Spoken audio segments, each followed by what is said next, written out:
kalau kau tolong anak yatim, kau tolong pondok tahfiz Quran, kau tolong orang menghafal Quran, Allah akan menolong engkau. Sumber air mineral yang lulus lembaga badan pengawasan obat dan makanan menyatakan air ini layak. Siapa yang memberikan? Innama amruhu idza arada syai'an ayaqula lahu kun fayakun. Ternyata tolonglah agama Allah ini. Jangan pernah takut dan jangan pernah cemas. Kadang-kadang kalau terlalu banyak orang menakut-nakuti kita, kita jadi takut juga.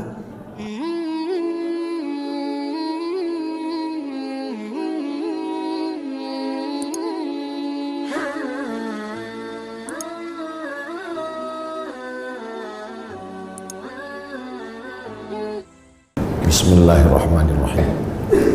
Assalamualaikum warahmatullahi wabarakatuh.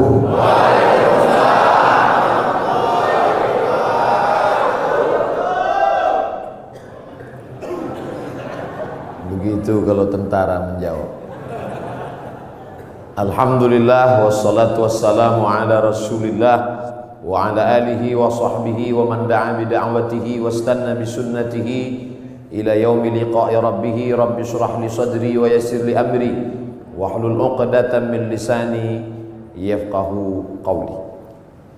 Saya berceramah di tengah TNI, tentara ini rasanya sudah sering. Perasaannya ngeri-ngeri sedap.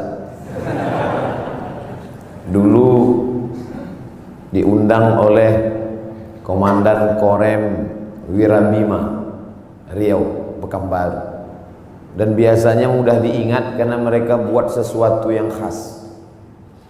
Itu teringat terus karena saya disuruh ceramah di atas mobil seumur umur. Jadi ada sesuatu yang membuat kita teringat.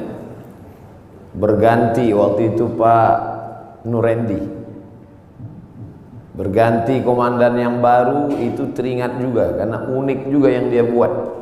Tiba-tiba datang ke rumah saya seorang tentara, Pak Dewa namanya. Pulang saya diberitahu tadi ada tentara datang. Saya tanya ngapain? Ngambil baju. Kenapa baju saya diambil? Ini ada apa-apanya ini? Rupanya beberapa hari setelah itu dia kirim 5 baju supaya Ustaz Somad ceramah bajunya ganti-ganti. Teringat. Kemudian pula di beberapa tempat ceramah hampir dibatalkan, tidak boleh, tapi akhirnya jadi. Setelah saya telusuri, kenapa jadi? Karena Bapak Dandim berani bertanggung jawab kalau ada hal-hal nanti yang bisa membuat Ustadz ceramahnya tidak jadi. Jadi saya di kesempatan ini tak dapat disebut namanya satu persatu, ingin mengucapkan banyak terima kasih kepada TNI yang sudah memberikan kontribusi dalam bidang dakwah. Mereka tidak berceramah tapi memberikan jalan. Kata Nabi, man jahaza ghazian, siapa yang memberikan jalan untuk dakwah maka dia sama seperti orang yang berdakwah. Dan siapa yang paling mulia nanti di hadapan Allah belum tentu yang ceramah, boleh jadi kameramen, karena mereka yang menshoot kemudian mengupload dan ditonton orang banyak. Oleh sebab itu siapa yang paling besar pahala jasanya di hadapan Allah? Mudah-mudahan kita semua nanti melihat amal kita di hadapan Allah, dan kita bersama di masjid ini, bersama di majelis duha ini, bersama di masjid maulid Nabi Muhammad SAW, bersama pula kita nanti di surga Jannatul Firdaus. Kalau nanti Bapak Ibu mencari-cari kenapa Ustaz Abdul Somad tidak ketemu, tidak nampak di surga, cari di ruang VVIP. Kenapa Ustaz tiba-tiba ingat VVIP? Mengingat saudara-saudara yang di atas. Mereka ini ruang VVIP. Masya Allah, tabarakallah. Mengapa saya diundang dalam acara peresmian masjid? Memang itu doa saya selalu, dan saya sampaikan di beberapa ceramah. Tolong jangan undang saya peletakan batu pertama masjid. Tapi undanglah saya pada acara peresmian peletakan keramik terakhir. Alhamdulillah doa itu dikabulkan Allah Subhanahu wa taala, dan yang mengundang saya Direktur Keuangan. Bangga kita. Tidak mungkin acara apapun terjadi kalau tidak ada izin dari keuangan. Semuanya bicara uang, materi, duit. Oleh sebab itu kebanggaan luar biasa. Dan ternyata Bapak Direktur Keuangan TNI, Bapak Brigjen TNI Temas, ujungnya titel saya lupa.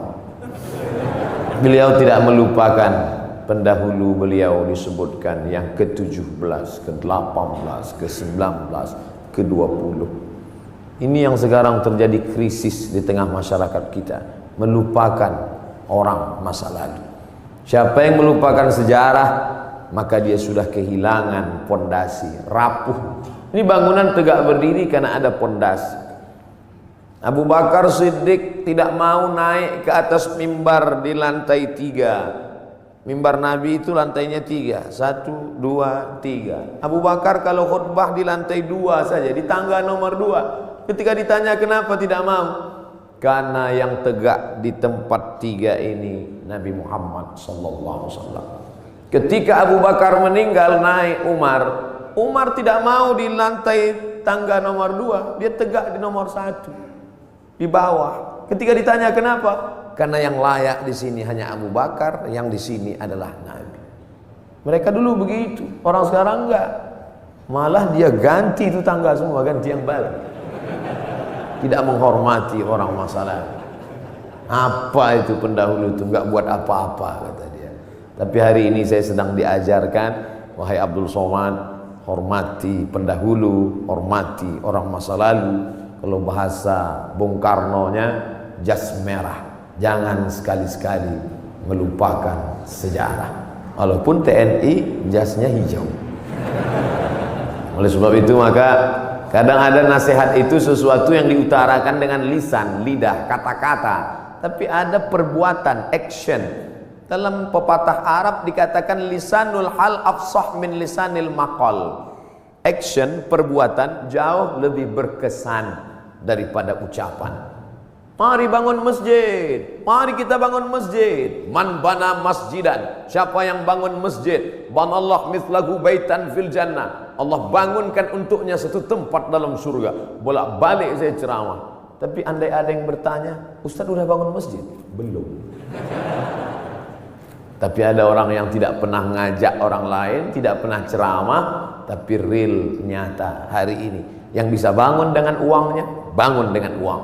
Tidak bisa bangun dengan uangnya, bangun dengan uang orang lain.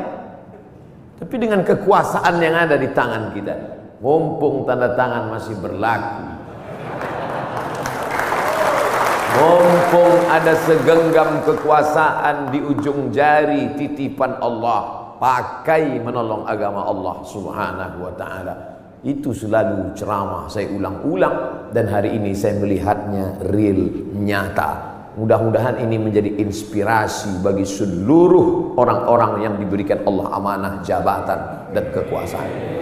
Selama saya memimpin harus ada satu masjid yang baru, harus ada satu masjid renovasi.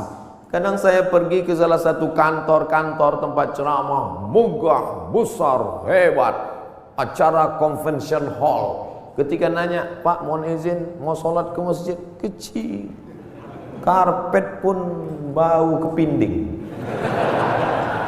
Tapi di masjid Direktur Keuangan, Masya Allah, megah, mewah, memandang ke atas, rasa-rasa dekat ke langit, doa terkabul. Mampunya indah. Kadang di beberapa masjid saya hilang konsentrasi, kehilangan bahan. Kenapa? Semua ibu-ibu berkipas. Hari ini tak ada. Adam, ayam, AC. Masya Allah. Lihat. Dia sengaja di pintu AC itu dipasang ada tirai supaya menunjukkan dia hidup. Dipasang hidup. Di beberapa masjid ceramah juga saya banyak AC tapi nggak hidup. Karpetnya luar biasa. Kemarin saya ceramah di salah satu provinsi, karpet tebal. Tapi sebelum naik ke atas, jamaah bisik, DKM, Dewan Kemakmuran Masjid. Ustaz, bagus nggak karpetnya? Bagus, saya bilang. Tolong nanti penggalangan dana, masih hutang Ustaz. Tapi masjid kita tidak. Masya Allah, tabarakallah. Man bana masjidan, siapa yang bangun masjid, banallah mithlahu baitan fil jannah. Orang Islam mesti kaya, karena syarat booking tempat di surga bangun masjid. Jadi yang nggak bangun masjid Pak Ustadz, yang nggak punya jabatan, yang nggak punya harta, ya siap-siaplah di emperan kaki lima. Jangan sedih, karena pintu kebaikan bukan cuma hanya bangun masjid, ada pintu yang lain. Man shalla isnatai asyarata raka'ah, siapa yang sholat 12 rakaat fil yaumi wal lailah, sehari semalam, bunya lahu bihinna baitun fil jannah, dibangunkan juga satu tempat di surga. Artinya apa? Yang bisa bangun masjid dengan materi, uang, kaya, kekuasaan, silakan. Yang nggak bisa, makmurkan masjid dengan sholat sunat 12 rakaat. 2 rakaat sebelum subuh, 2 rakaat setelah zuhur, 4 rakaat sebelum zuhur, 2 rakaat setelah maghrib, 2 rakaat setelah isya.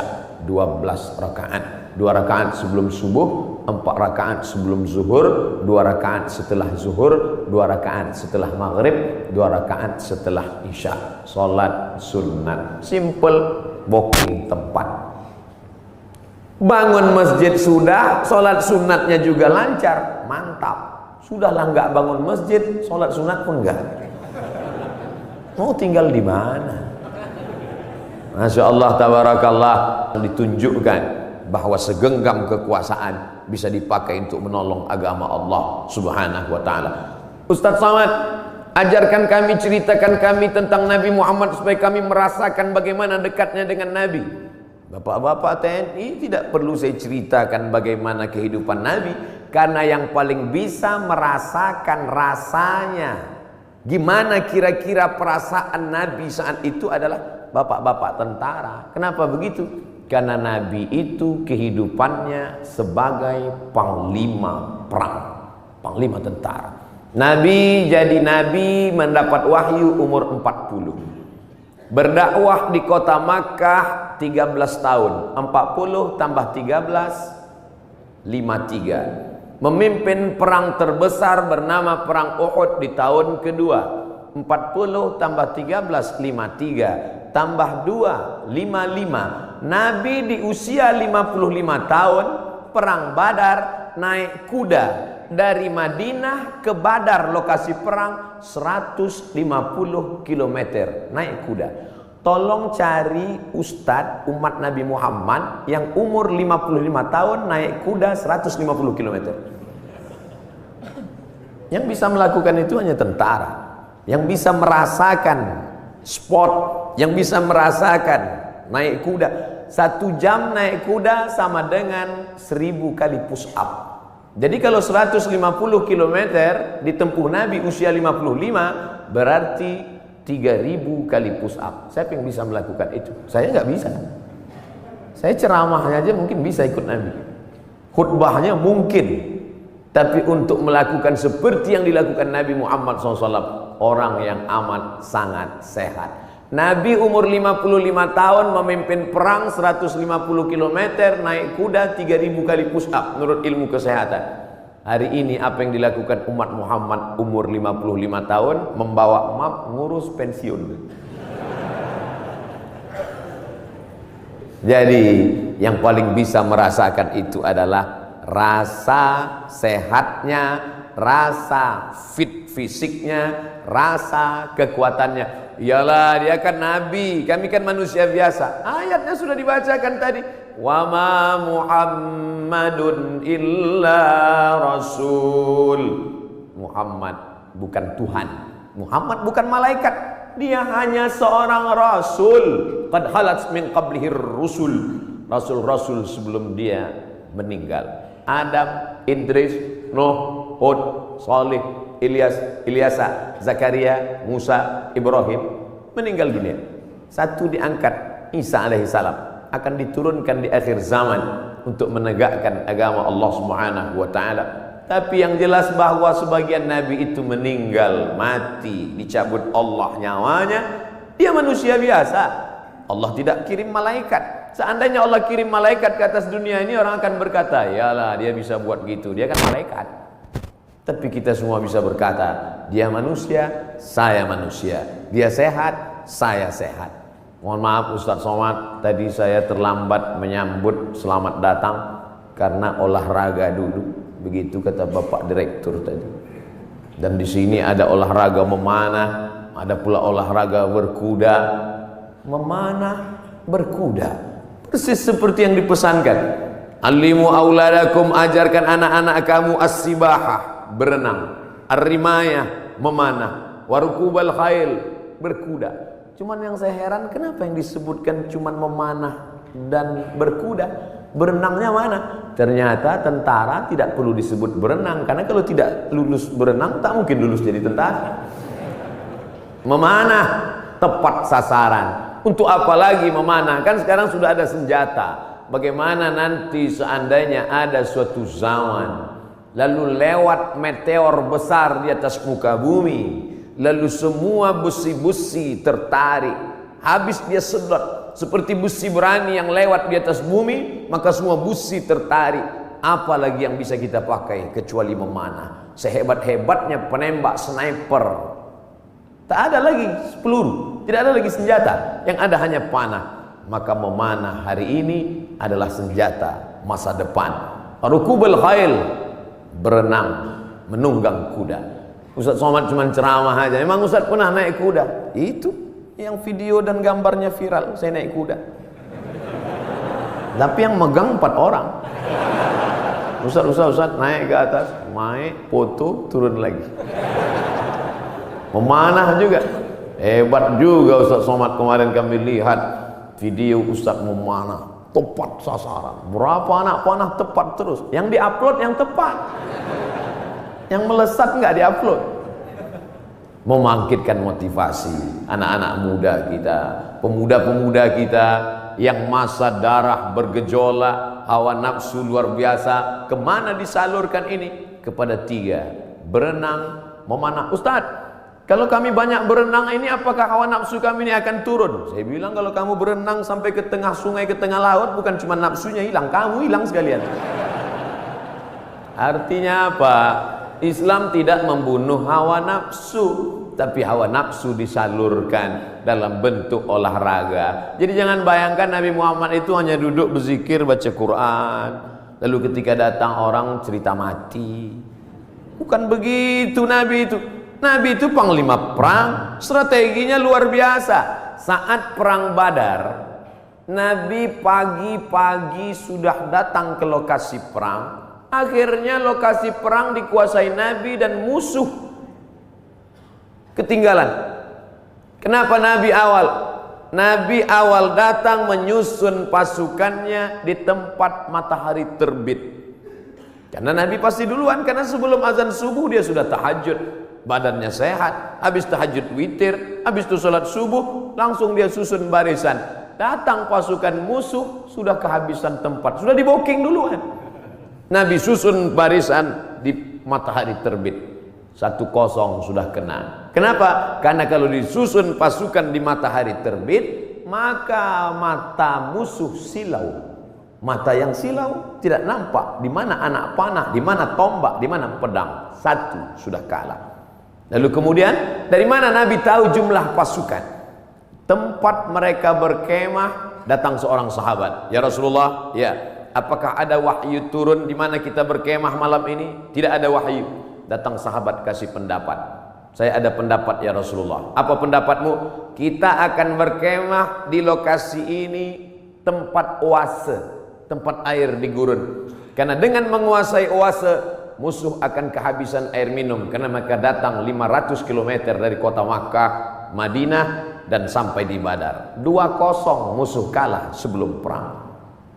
Apakah Nabi ketika itu datang anak buah sahabat, ya Rasulullah, ini saya ada ide kamu jangan pakai, saya cukup dari Jibril aja. Nabi sebagai pimpinan mendengar saran dari bawahan, padahal dia menerima wahyu dari Allah Subhanahu wa taala. Poin yang ketiga, Nabi SAW tahu berapa jumlah musuh. Hebatnya strategi intelijen Nabi. Bagaimana caranya? Ketika Nabi melihat ada seorang pasukan dari kafir Quraisy mengendap-endap, kata Nabi, tangkap dia. Tapi ditangkap bukan untuk disiksa. Kebetulan yang mereka tangkap ini adalah tukang masak yang mengambil air. Ditangkap, ditanya oleh Nabi, berapa jumlah pasukan kalian? Kata tukang masak, mana saya tahu? Saya kan cuma masak. Masa pasukan itu kan yang tahu pimpinan. Nabi tanya, kamu kalau masak pagi, siang berapa ekor kambing? Berapa ekor onta? Dia sebutkan, makannya sekian seekor onta, masaknya hari ini sekian kambing. Dari jumlah makanan Nabi bisa tahu, kalau begini makanannya berarti pasukan kalian sekitar sekian dan kita akan susun. Nabi perang penuh dengan strategi. Jadi jangan bayangkan Nabi dengan sahabat itu perang bismillahirrahmanirrahim, la haula wala quwata illa billah. Al-haqqu bila nizam yaghlibuhul batil bin nizam. Kebenaran yang tidak dimanage dengan manajerial yang baik akan dikalahkan oleh kebatilan, tapi diatur dengan manajerial yang baik. Nabi strategi cari tempat, dia menang. Strategi awal susunan barisan, dia menang. Strategi berapa jumlah pasukan musuh, dia menang. Setelah siap strateginya, baru dia berdoa di tengah malam. Saat dia berdoa itu dari Isya sampai subuh, datang Abu Bakar tengah malam mendekati Nabi. Hasbuka ya Rasulullah, wahai Nabi Muhammad, cukuplah berdoa itu, berhenti, doamu pasti dikabulkan Allah. Tetap dia berdoa sampai subuh. Lengkap persiapan mental, spiritual, kecerdasan intelijensia otak, dengan kelembutan hati berdoa. Hari ini orang hanya berdoa tanpa berusaha, berusaha tanpa berdoa sombong, berdoa saja tanpa usaha pesong. Pesong bahasa Melayu gila. Kesiapan inilah yang agaknya dimatangkan. Alhamdulillah hadir juga bersama kita Bapak Direktur Bintal, hadir bersama kita. Bimbingan mental, spiritual ini harus terus dijaga. Ustaz Abdul Somad, di keuangan ini harus terus mentalnya dijaga. Kenapa begitu Pak? Tantangannya luar biasa. Tantangan apa? Duit. Kalau diawasi kamera CCTV, ada masanya kabelnya dimakan tikus. Kalau diawasi CCTV, ada kalanya pemadaman bergilir. Kalau diawasi atasan, atasan akan keluar kota. Maka ditanamkan mental dia. Siapa yang mengawasi dia? La ta'khudhuhu sinatun wala naum. Dia yang tidak mengantuk, dia yang tidak tidur. Itu yang mengawasinya. Kemarin saya ceramah di Medan. Pagi-pagi selesai ceramah di masjid, makan. Ustaz Somad, kenalkan, saya Fulan dari Kodam 1 Bukit Barisan. Masya Allah. Ya Pak, makan. Allahumma barik lana fima razaqtana wa qina adzabannar. Bapak enggak makan? Bapak enggak makan? Kenapa enggak makan? Puasa sunat, puasa. Astagfirullah. Yang ngajak puasa saya. Yang enggak puasa saya. Untungnya saya ada alasan. Ustaz enggak puasa, musafir. Dari Riau ke Medan 600 km. Musafir. Sholat ada jamaah kosong. Untung ada musafir. Marilah puasa, marilah puasa. Jadi kalau ada di antara bapak-bapak puasa sunat, itu bukan untuk ngecilin perut. Kalaupun perutnya kecil karena puasa sunat, bonus. Tapi yang utama dari puasa itu adalah merasakan pengawasan Allah Subhanahu wa ta'ala. Mungkin di direktorat yang lain puasanya dikit, tapi untuk di keuangan ini mesti banyak puasanya. Kenapa? Karena pengawasan Allah harus ditanamkan. Masuk ke dalam WC, toilet, kamar mandi, kunci pintu kanan kiri atas bawah, nggak ada yang melihat. Andai diambil air seteguk diminum, nggak akan ada yang tahu. Jangankan seteguk, kepala kita masukkan ke dalam. Sebelum keluar dari kamar mandi, keringkan bibir, miringkan kepala. Buat agak-agak lemas. Siapa yang tahu? Panas hari ini ya? Iya panas. Tapi Allah kalau mau buka kan tahu kenyang. Yauma tublas sarair, sampai masanya dibukakan Allah segala rahasia. Apa pelajaran di balik puasa sunat itu? Kalau bukan menanamkan kehadiran Allah, keberadaan Allah, pengawasan malaikat. Untuk apa pengajian-pengajian itu? Kalau dengan pengajian datang rasa takut pada Allah, kalau dengan pengajian makin ngeri menghadapi mati, kalau dengan pengajian takut makan haram, lanjutkan pengajian. Tapi kalau dengan ngaji cuman hafal dalil, mendebat orang, nyalahkan orang, ganti pengajian yang baru. Ganti dengan pengajian yang membangkitkan semangat rasa takut kepada Allah. Angkat takbiratul ihram, pandang hanya tempat sujud saja.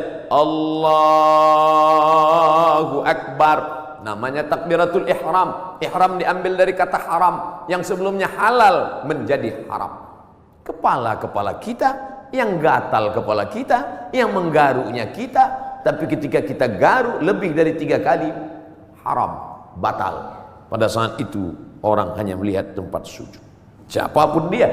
Di saat itu sholat kita sedang disadarkan bahwa kita sedang berada di depan Dia pencipta langit dan bumi. Kita serahkan semuanya kepada Dia. Inna sholati wa nusuki wa mahyaya wa mamati lillah. Sholat bukan gerakan, sholat bukan hanya ritual, sholat bukan bim salah bim abrakadabra bacaan yang dihafal sampai kita pun tak ingat tahap yang kita baca.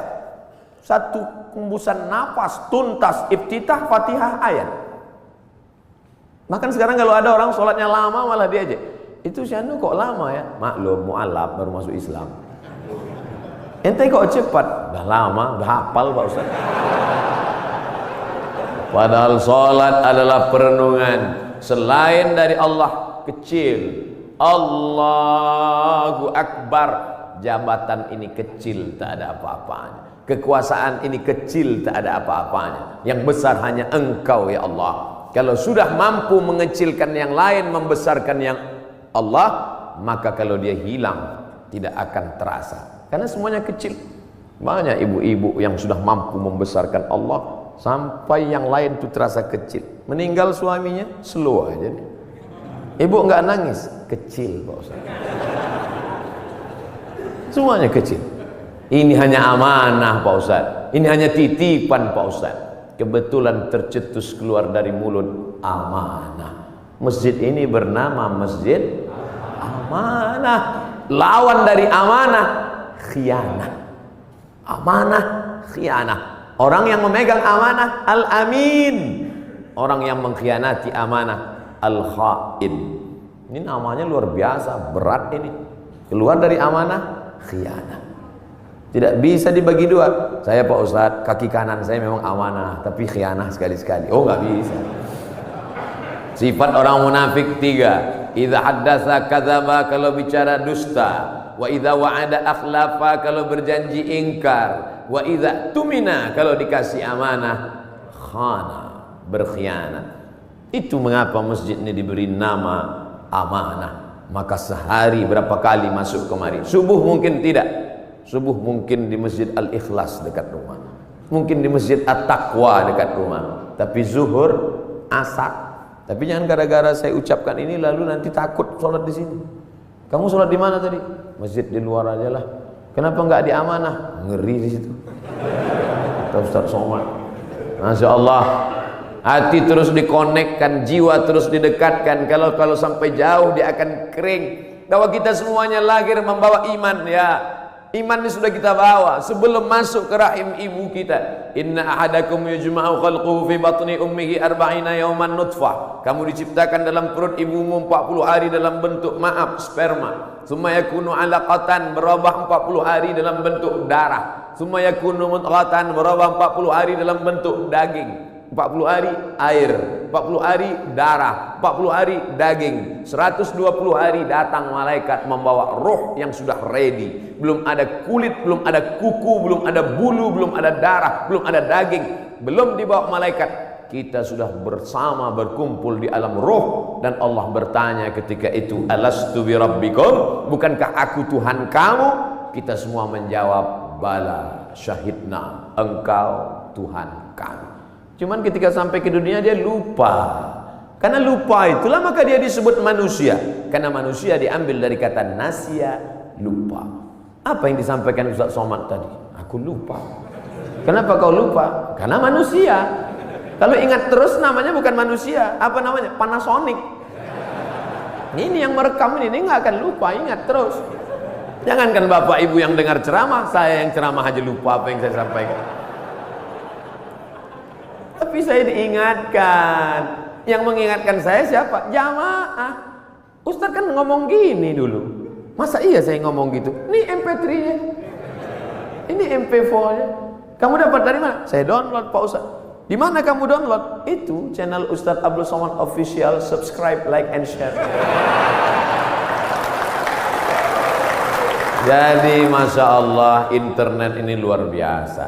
Tadi bicara dengan Bapak Direktur Bintal, luar biasa merusak kepala anak-anak kita. Hancur kepala ini. Ustaz Abdul Somad, perhatikan ini gambar otak yang habis ditabrak truk, pecah, berderai. Yang ngundang saya ini psikolog, ibu-ibu. Ustaz, sebelum Ustaz ceramah coba lihat gambar ini, hancur berderai kepalanya. Yang ini Pak Ustaz, kepalanya utuh, sehat, tapi isinya hancur sama seperti ini. Kok bisa begitu? Karena website, karena internet. Tapi saya tidak bisa salahkan juga semua internet, karena orang kenal saya dari internet. Mencaci maki saya juga di internet.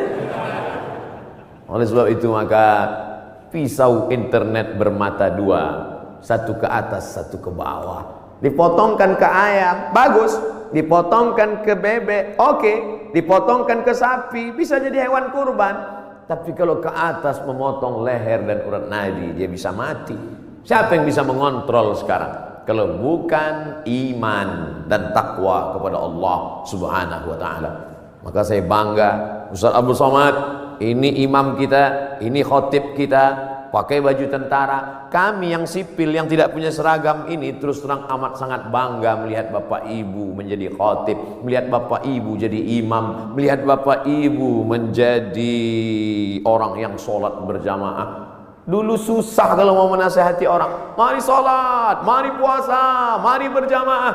Sekarang saya tinggal simple aja ngasih tahu, anak-anak SMA, anak-anak pesantren, lihat itu, bapak tentara sholat di masjid, bapak polisi pengajian. Ibu-ibu pun mudah sekarang nasihati anak-anaknya. Lihat tuh, pak polisi sholat di masjid, pak tentara sholat di masjid, angkatan udara sholat di masjid. Pistol mereka besi, bapakmu nggak punya pistol nggak sholat. Mudah memberikan motivasi, mudah memberikan semangat. Oleh sebab itu kebersamaan kita ini, apapun seragam yang kita pakai, itu hanyalah casing saja. Apapun jabatan kita, itu hanyalah jalan saja. Yang kita cari adalah keridhaan Allah Subhanahu wa ta'ala. Kalau berhasil kita melewati ujian-ujian seragam, ujian kekuasaan, ujian jabatan, ujian dunia, ujian popularitas ini sampai kepada puncaknya, maka insya Allah mati kita husnul khotimah. Tapi kalau gagal kita dengan ujian ini, bapak ujiannya beda, saya ujiannya beda. Ujian Ustaz Somad sekarang popularitas, kemana-mana mesti pakai masker. Kalau enggak semua minta foto. Saya kalau naik pesawat pilotnya minta foto, saya nggak terlalu risau. Pramugarinya minta foto juga. Ini yang saya payah, nggak susah sedikit. Pede sekali dia ngomong begitu. Bapak Ibu yang dimuliakan Allah Subhanahu wa ta'ala, tapi saya yakin dan percaya dengan istiqomah melaksanakan ibadah ini, dengan senantiasa menempelkan kening ini ke lantai, kita sadar bahwa kita dari tanah dan akan kembali kepada tanah. Yang di badan ini pun dari tanah, dilihat warnanya warna tanah, dan akan mati dimakan cacing tanah. Saat diangkat tangan sadar tanah, diusapkan ke wajah bau tanah, dan kau akan mati dimakan cacing tanah. Abdul Somad yang diciptakan dari api, tolong angkat tangan. Berarti setan. Dia sendiri ngaku, khalaqtani min nar, aku dari api, wa khalaqtahu min tin, dia dari tanah, ana khairum minhu, I'm better than him. Saya lebih mulia dari dia, saya lebih tinggi, saya lebih hebat, saya lebih agung. Kalau ada nanti orang berkata begitu, bisikkan saja, kau saudara setan. Oh, jangan ngomong gitu Pak Ustadz, terlalu kasar. Lembutkan sedikit, saudara setan. Dengan sholat kita sedang disadarkan siapapun kita tempelkan 7 anggota badan kita ke lantai, dari atas sampai ke bawah. Ujung kaki 2, ujung tangan 2, ujung lutut 2, 1 kening menempel ke lantai. Mentang-mentang orang hebat, kekuasaan tinggi, tak mau menempelkan ke lantai. Allahu Akbar, tempel ke tiang. Enggak sah sholat, kecuali sakit, duduk di kursi. Kalau makhluk di bumi tidak lagi mau mendengar kata-katamu, siapapun tak lagi memperdulikanmu, berbisiklah ke tanah, makhluk-makhluk langit akan mengaminkan doa-doa. Bangun di tengah malam, mengadu kepada Allah. Ngadunya pada Allah. Sekarang banyak orang ngadu ke Facebook. Semua diadukan di wall Facebook, Twitter. Makin dibaca komennya, makin stres, depresi, bersunyi-sunyi di tengah malam. Kalau sudah Allah berikan pertolongan, intan surullah, kalau kau tolong agama Allah, Allah yang akan menolong kamu. Lari ke atas bukit Sofa, tidak ada air. Lari ke atas bukit Marwah, tidak ada air. Di mana air itu datang? Air datang bukan dari tumit Hajar yang mencari air, tapi air dari tumit Ismail yang belum pandai berjalan. Hanya bergeser saja kakinya di atas pasir, memancar air. Zamzami, air berkumpullah. Cerita ini 3000 tahun yang lalu. Karena Nabi Ibrahim pindah dari Babilonia ke Palestina 1800 sebelum Masehi. Sekarang sudah 2000, lebih 3000 tahun yang lalu. 1800 tambah 2000, 3819 tahun yang lalu. Cerita tentang air memancar. Saya kira ini hanya ada dalam buku-buku, dalam Al-Quran, dalam hadis Nabi, dalam sejarah. Ternyata hari ini tentang cerita air memancar saya dengar lagi pagi ini. Yang cerita siapa? Bapak Direktur Keuangan, Ustaz Somad. Saya gali tanah untuk ngambil jeruk, keluar air. Itulah air mineral yang saya minum pagi tadi. Kenapa Allah berikan air ini? Andai tadi mereknya tidak dirubah, saya tak bisa bedakan ini air dari mana. Sama seperti yang selama ini saya minum. Dari mana air ini datang? Dari Allah. Untuk apa? Ternyata persiapan pembiayaan pondok tahfiz Al-Quran yang sudah dibina dari sekarang. Datang rasa malu saya dalam hati. Saya selama ini cuma ceramah saja. Siapa yang membantu pondok tahfiz Quran? Siapa yang membuka pendidikan Al-Quran? Siapa yang menolong anak yatim untuk sekolah bantu Quran? Itu yang akan menolong di hadapan Allah. Makanan yang kau makan akan busuk, pakaian yang kau pakai akan lapuk, yang kau sedekahkan itu yang akan menolong di hadapan Allah. Andai ada yang bertanya, berapa anak tahfiz Quran yang Ustadz tolong? Jangan tanya-tanya. Ternyata Bapak sudah buat duluan. Ini pondok tahfiznya, pembiayaannya dari mana? Allah yang memberikan. Makin kuat keyakinan saya. Lama-lama saya bingung, saya datang kemari ini ceramah atau belajar? Ternyata ada ilmu yang ditulis di atas kertas, tapi ada ilmu yang datang dari Allah langsung real nyata. Intan surullah, kalau kau tolong agama Allah yansurkum, Allah akan menolong kamu. Ayat itu dari kecil saya sudah hafal. Ayat itu saya pelajari di Al-Azhar Mesir. Tapi kalau ditanya mana buktinya nyata, itu Allah menolong Nabi Muhammad. Apa kata? Itu kan Nabi. Mana real yang nyata sekarang? Hari ini saya mendengarkan ceritanya, kisahnya. Hari ini saya nampak real dengan nyata. Kalau kau tolong anak yatim, kau tolong pondok tahfiz Quran, kau tolong orang menghafal Quran, Allah akan menolong engkau. Sumber air mineral yang lulus lembaga badan pengawasan obat dan makanan menyatakan air ini layak. Siapa yang memberikan? Innama amruhu idza arada syai'an ayaqula lahu kun fayakun. Ternyata tolonglah agama Allah ini. Jangan pernah takut dan jangan pernah cemas. Kadang-kadang kalau terlalu banyak orang menakut-nakuti kita, kita jadi takut juga. Kita sudah berani, tapi karena ditakut-takuti orang, kita pun jadi takut juga. Ini Ustaz cerita tentang siapa? Tentang saya. Saking banyaknya yang membuli kita, kita jadi cemas juga lama-lama. Tapi rupanya semakin banyak cerita kita dengar tentang turunnya pertolongan Allah. Ala inna nasrallahi qarib. Yakinlah pertolongan Allah itu dekat. Jangan pernah takut dengan akhir masa pensiun. Nanti saya akan makan apa, nanti saya... Berapa banyak orang berpikir nanti pensiun makan apa, malaikat maut datang malah sebelum pensiun. Malaikat maut tidak pernah datang melihat akte kelahiran. Berapa banyak orang sehat mati mendadak, yang divonis mati, nggak mati-mati. Saya berapa kali ketemu ceramah dalam pengurus masjid, Ustaz Somad. Nanti habis ceramah kita makan ya, oke.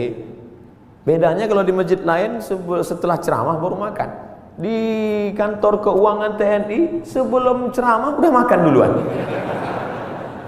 Tabarakallah. Ketika selesai makan, kata Pak Ketua Dewan Kemakmuran Masjid, Ustaz Somad, saya ini sudah divonis, kata dokter, kena jantung koroner, harus dibelah urat kaki naik ke atas.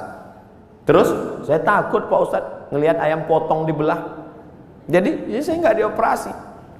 Katanya berapa lagi umur Bapak? 2 bulan Pak Ustadz. Terus udah 2 tahun nggak mati-mati. Bukan saya ngatakan Bapak Ibu nggak usah cek. Saya tetap medical check up, tetap ke rumah sakit, tetap tanya dokter. Termasuk kurusnya saya ini pun saya sudah konsultasikan ke dokter. Apakah saya ini sakit Pak Dokter? Kata dokter di Batam, Ustadz Somad, Ustadz kalau mau lebih berwibawa tambah beratnya dikit. Gimana Pak Dokter? Minum susu kental manis 3 kali sehari. Pagi segelas, siang segelas, malam segelas. Sebulan akan naik sekian kilo. Oke Pak, sebulan saya minum timbang tetap. Saya tanya, Pak Dokter, sudah saya minum kok nggak nambah? Kata dia, Ustadz terima aja, berarti sudah takdir Allah SWT. Yang penting saya sehat. Ini saya ceritakan supaya Bapak Ibu tidak terlalu memaksakan diet ingin seperti saya. Bapak gemuk, yang penting sehat. Ibu bapak yang penting sehat beribadah. Apapun judulnya, hidup ini adalah ibadah. Karena tujuan Allah menciptakan kita, wa ma khalaqtul jinna wal insa illa liya'budun, ibadah. Cuman kekeliruan kita memahami ibadah terlalu sempit. Salat, zakat, puasa, haji, baca Quran, cuman itu ibadah. Padahal di kantor dari jam 8 pagi sampai jam 4 sore adalah ibadah. Kalau dipahami ini, ngurus keuangan negara TNI ini adalah ibadah ringan, dan kita tidak akan mungkin curang. Sebagaimana kita jujur dalam sholat, sebagaimana kita jujur saat di Masjidil Haram, begitulah kita jujur di kantor kita, karena pekerjaan kita adalah ibadah. Tapi jangan dibalik. Nanti pas azan zuhur, Allahu Akbar, Allahu Akbar, tetap buat laporan. Loh, ente nggak ke masjid amanah? Ibadah. Ini harus diluruskan juga. Ada ibadah mahdhah yang pure original, memang ibadah, ada rukunnya, ada syaratnya, ada wajibnya, ada sunatnya, memang ibadah. Sholat, puasa, itu ibadah. Tapi ada aktivitas sehari-hari bernilai ibadah. Ustaz, Allah itu nggak adil loh Pak Ustaz. Loh, kamu bilang Allah nggak adil, bisa kafir, bisa murtad. Masa laki-laki enak bisa puasa sunat, laki-laki bisa zikir, laki-laki bisa baca Quran. Kami Pak Ustadz 9 bulan 10 hari nggak bisa ibadah. Ibu, hamil itu pun ibadah. Hamil itu ibadah, karena akan melahirkan anak-anak yang soleh. Sejak itu alhamdulillah ibu-ibu sudah punya jawaban. Kalau ada atasannya nanya, kamu ini sebentar-bentar cuti hamil, sebentar cuti hamil, apa ini? Ibadah. Malah anak itu adalah ibadah yang tidak akan putus. Kalau ada di antara bapak yang rajin sholat duha, meninggal dunia, putus. Yang rajin baca Quran, meninggal dunia, putus. Tapi ada ibadah yang tidak putus. Waladun salihun, anak yang soleh. Apa tidak bangga Abdul Somad pagi ini? Anak tentara, hafal Quran, sekolah di Yordania, ngomong dengan Ustaz Somad bahasa Arab. Untung saya masih ingat bahasa Arab. Saya sudah pulang dari Arab 2006, 4 tahun di Mesir, 2 tahun di Maroko, S3 di Sudan. Saya cerita ini untuk ngasih tahu bahwa saya bukan Ustaz kaleng-kaleng itu.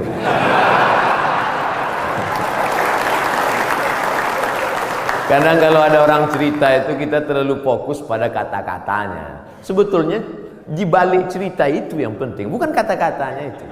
Perhatikan baik-baik. Saudara yang dimuliakan Allah Subhanahu wa taala. Tapi kadang perempuan yang diingatnya bukan substansi maknanya, tapi katanya itu yang dia ingat. Makanya banyak perempuan terbuai oleh kata laki-laki, karena banyak laki-laki yang pandai menjual kata.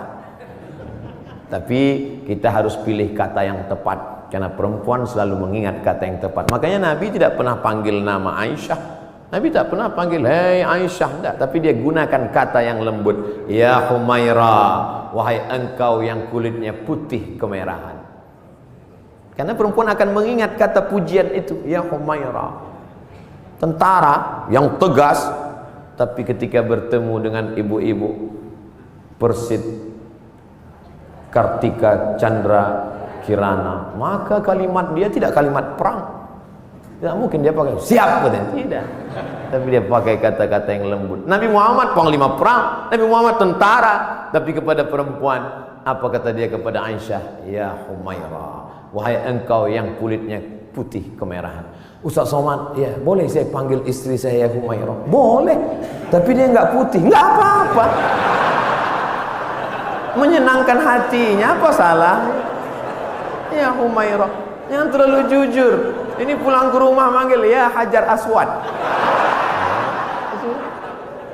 Ternyata di balik seragam yang tegas itu, di balik tubuh yang berotot itu, ada kata-kata yang lembut, yang memukau, yang luar biasa. Karena di balik laki-laki yang sukses ada perempuan yang luar biasa, dan mereka hadir bersama kita pada hari ini. Mudah-mudahan kebersamaan di dunia ini menjadi kebersamaan peran perempuan. Man ala salasa banatin, yang membesarkan 3 orang anak perempuan fa'addabahunna. Kenapa Ustaz udah 2 kali ngelihat jam? Tentara ini disiplin. Makanya saya udah dikasih tahu, Ustaz akan sampai jam sekian, sarapannya sampai jam sekian, foto-foto sampai menit sekian, peresmian jam sekian, ceramah jam sekian. Dan saya memang dari dulu disiplin. Di mana-mana ceramah 60 menit sesuai yang tertulis di botol 600 ml. Nggak pernah lebih, nggak pernah kurang. Tadi saya mulai jam 8.15, akan berakhir jam 9.15. Tapi ternyata ceramah di depan Bapak Ibu hari ini, waktu terasa begitu cepat berlalu.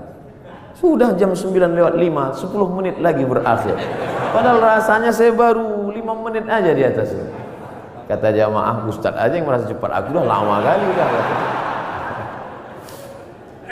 Bapak-bapak yang bagian ceramah, yang bagian kultum, yang bagian kata sambutan, itu pasti punya selalu ada rasa di hatinya. Kadang ada tempat itu kita ceramah terasa lama sekali. Kadang-kadang dilihat jam itu seperti tak bergerak. Tapi ada pula saatnya kita ngomong lancar, cair. Itu saya pribadi, itu tergantung jamaah yang mendengar. Kalau hati dia terbuka, itu kita lancar. Tapi kalau hati dia tertutup, apalagi mata dia tertutup, itu susah gitu. Terpaksa. Saya terus terang Bapak Ibu, ceramah ini dari pulang Maroko 2008, sekarang 2019, 11 tahun sudah masuk kantor, keluar kantor, kantor dinas, kantor badan, kantor polisi, kantor tentara, dari mulai Polres, Polsek, Polda, jumpa Pak Kapolri, jumpa dari mulai kan, mulai Dandim, Danrem sampai jumpa semua. Macam-macam udah saya rasakan. Ada kadang atasan itu duduk saya, dinaikkannya kakinya pas ke wajah saya. Ingat saya yang berkesan-berkesan itu, ingat saya. Sampai mati saya nggak mau datang lagi. Ustadz dendam, dendam nggak? Ingat aja. Nah, spin. Pernah juga saya pas ceramah, saya sedang ceramah, mereka cekikikan di belakang, kiki. Lalu saya tutup aja, demikianlah tahu saya ini, saya pun pulang. Mereka nanya sampai ke parkir, kenapa Ustadz, ada apa? Saya bilang, la tu'alliqil jawahir fi a'naqil khanazir. Jangan gantungkan permata di leher babi. Karena babi tidak bisa membedakan mana pasir, mana permata, mana rambut, mana ijuk, mana rumput, mana ilalang, mana padi. Dia tidak bisa bedakan. Tapi hari ini di depan bapak-bapak yang berseragam, jenderal-jenderal, bintang 1, luar biasa. Itu aja yang saya tahu bintang, yang lain saya tak tahu. Saya merasa dihormati, dimuliakan, ceramah saya didengar. Pernah juga saya ceramah di salah satu kantor, waduh, ramai, hebat. Begitu selesai ceramah, semuanya merebut absen. Rupanya di absen atas. Ketakutan. Tapi hari ini saya merasakan ada ketulusan. Mudah-mudahan amal kita ini karena Allah Subhanahu. Dari bunyi aminnya bisa saya tangkap, memang betul. Jadi bahwa masjid ini sudah diresmikan, sudah dibuka, sudah dilaksanakan sholat berjamaah, nikmat terbesar. Selesaikah? Belum. Ada yang paling penting, istiqomah. Tapi ketika saya ceramah tentang istiqomah, marilah kita istiqomah. Selesai ceramah, datang panitia, Ustaz terlalu banyak nyebut istiqomah. Istiqomah sudah punya suami Pak Ustaz. Istiqomah yang kita maksudkan adalah angin datang, ombak memecah, angin puting beliung, tapi kita tetap melaksanakan sholat berjamaah. Karena ini yang bisa menolong kita. Yang lain tak bisa menolong saat malaikat maut mencabut nyawa. Yang bisa meringankan itu hanyalah la ilaha illallah Muhammadur Rasulullah. Yang belum membuat apa yang sudah dibuat, ini menjadi inspirasi. Mesti ada dalam hati berniat, kalau aku punya jabatan itu nanti, kalau aku punya harta itu nanti, kalau aku punya tanda tangan itu nanti, aku akan buat seperti ini. Jangan diucapkan, takut tergigit lidah, camkan dalam hati. Kalau nanti aku bisa begini, aku akan sekolahkan anak yatim. Aku terinspirasi dengan ceramah Ustadz tadi, ternyata Allah tolong rezeki berlimpah kalau sekolahkan anak yatim. Pulang dari sini jam 4, jam 5 nanti sore, mampir ke panti asuhan, tanya, saya belum bisa buat panti di rumah, tolong ke sini. Berapa anak yatim di sini Bapak panti, saya mau ngasih beras kemari. Untuk semuanya Pak? Enggak, 3 kilo aja. Kebetulan kita baru mampunya segitu, jangan paksakan lebih dari kemampuan. La yukallifullahu nafsan illa wus'ah. Beramal ini kalau mau ditunggu nantilah sholat sunat, setelah ini agak ringan, tidak akan pernah. Bersedekah pun begitu. Saya nantilah sedekah Pak Ustadz setelah kepribadian saya mapan, punya rumah pribadi, mobil pribadi, kebun pribadi.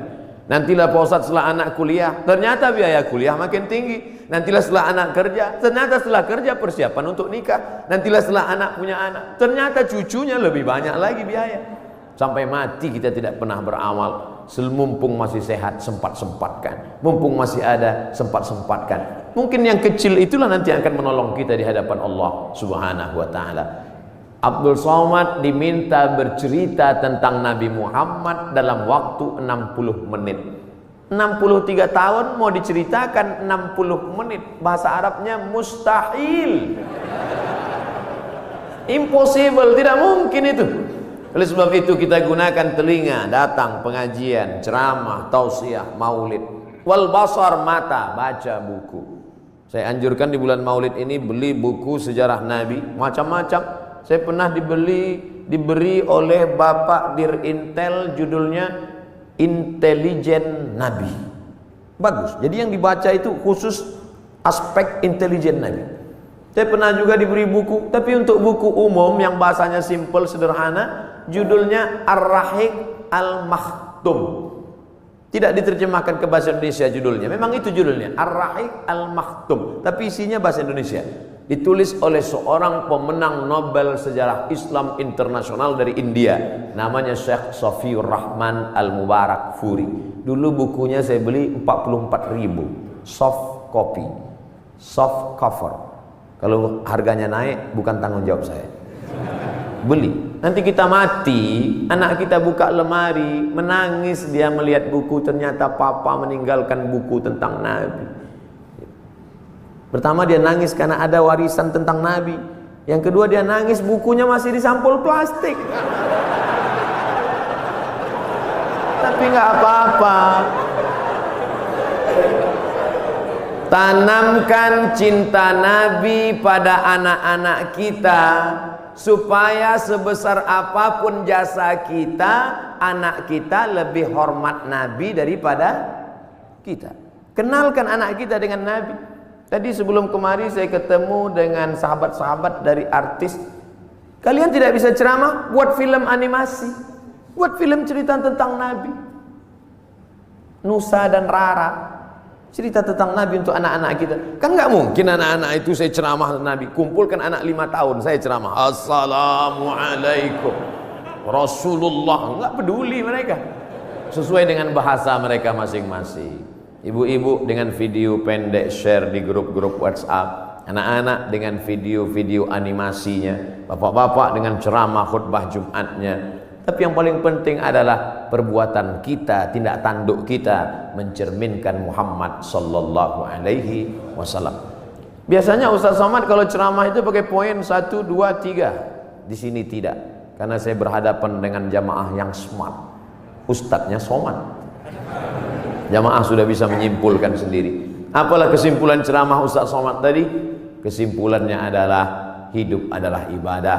Maka setiap detak jantung, hembusan nafas, langkah kaki, ayunan tangan, bisikan telinga, kedipan mata, semuanya mesti bernilai ibadah. Kalau bergerak, geraknya adalah zikir. Kalau diam, diamnya adalah fikir. Berzikir dapat pahala, berpikir pun dapat pahala. Makanya kalau ada teman di sebelah dari tadi diam aja, berarti dia sedang berfikir. Sampai meleleh Pak Ustaz.